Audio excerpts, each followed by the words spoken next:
To determine the age of the drones at any time, color marking immediately after hatching has proved to be a very useful procedure. The drones can then forage freely until needed.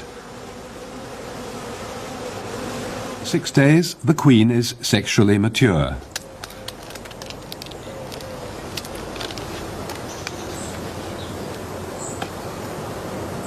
On the day before insemination, the queen is caged so that she can be later narcotized with CO2 in the laboratory.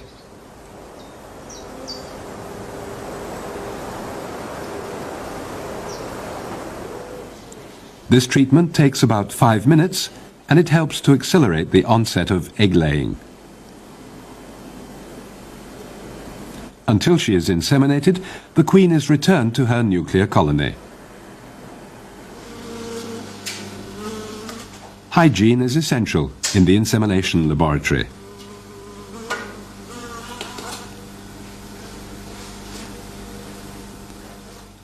All glass and metallic instruments are autoclaved daily.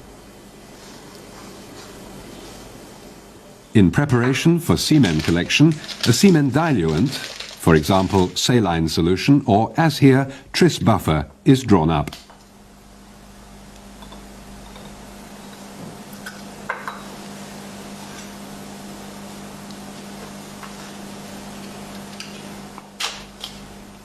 The liquid is sterilized by microfiltration.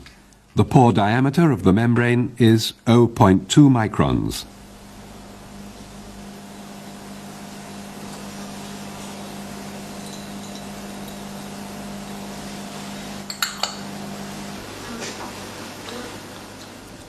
Now the insemination syringe is filled with the buffer solution.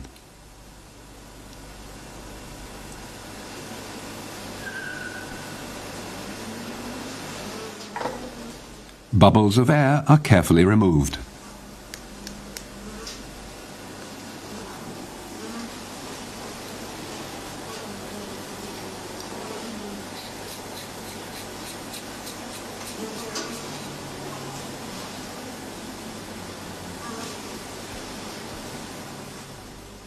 The syringe is assembled and the column of liquid advanced to the front, save for a small bubble of air at the tip of the glass tube.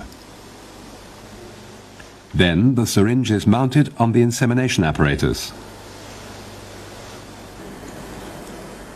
Drones which have been reared in cages by workers are used as semen donors.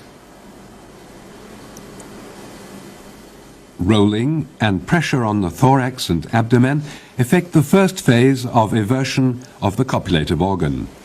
Further pressure results in complete eversion and ejaculation. Mature sperm is cream-colored and marbled in appearance. As here, it often covers the white mucus plug of the endophallus.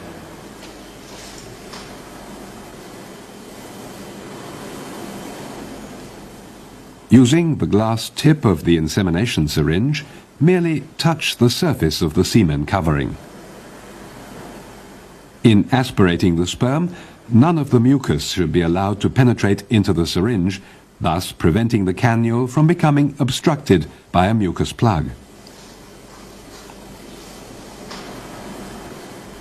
Similar to the natural mating process, the semen of several drones is aspirated in portions.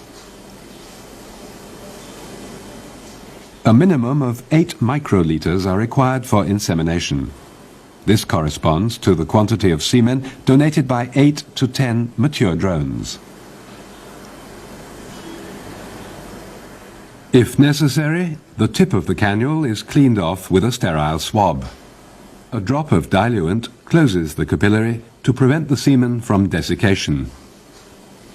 Now the syringe is ready for insemination. The term sperm homogenization implies that the semen of, say, several hundred drones is blended to increase genetic diversity. To do this, the sperm content of several capillaries is diluted with tris buffer solution in a proportion of 12 to 1. Every operation must be carried out under ultra-clean conditions, because a single contaminated portion would adulterate the entire batch of semen and endanger all the queens of an insemination series.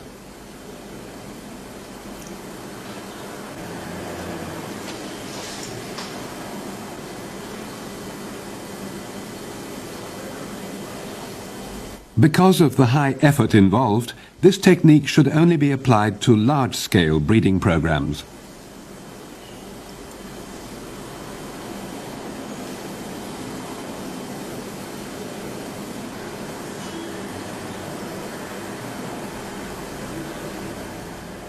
A pipette is used to mix the suspension thoroughly and fill it into a special centrifuging tube.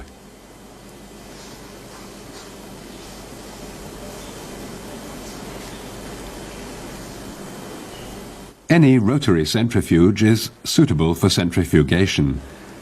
After a 10 to 15 minute run at 1000 G, the sperm are deposited at the lower end of the tube.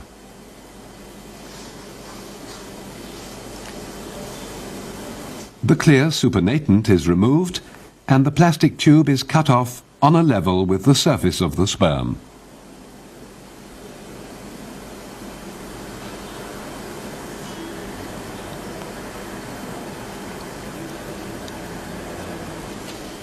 The insemination syringe is then filled with the homogenized semen.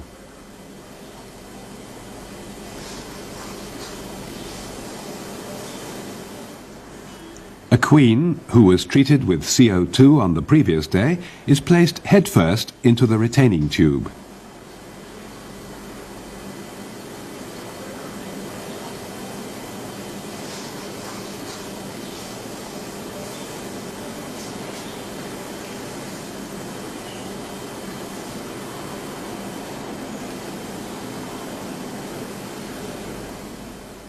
Then, the queen holder is fixed to the block on the instrument.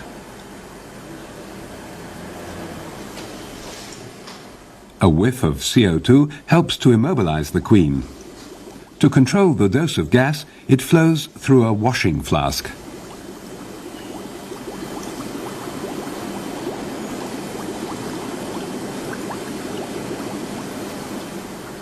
The ventral hook, left, engages behind the ventral plate of the last segment. The dorsal, or sting hook, in this case a perforated hook, exposes the sting chamber. The sting lancets and epidermal folds are now visible.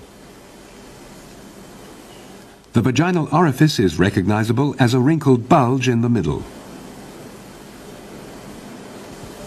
The syringe is adjusted in the direction of the vaginal bulge and the droplet of diluent removed. The vaginal orifice is only exposed in techniques which lift up the sting apparatus. The syringe can therefore be inserted without the use of a vaginal probe, and the semen is injected directly.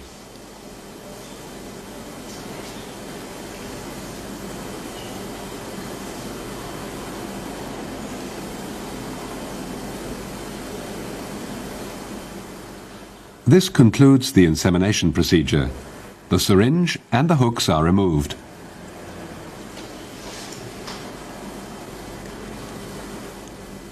The still narcotized queen is released from the holder.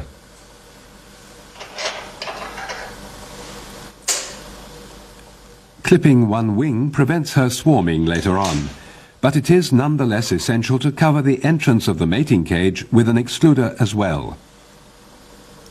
Bee candy seals the cage and the queen is returned to her hive. The more favorable the brooding and temperature conditions are for the queen, the sooner she will begin to lay eggs. 看完分享到朋友圈，寻找身边的蜂友哦。微信搜索公众号，输入“中华蜜蜂网”，或者扫描屏幕上的二维码关注我们，更多精彩等你来。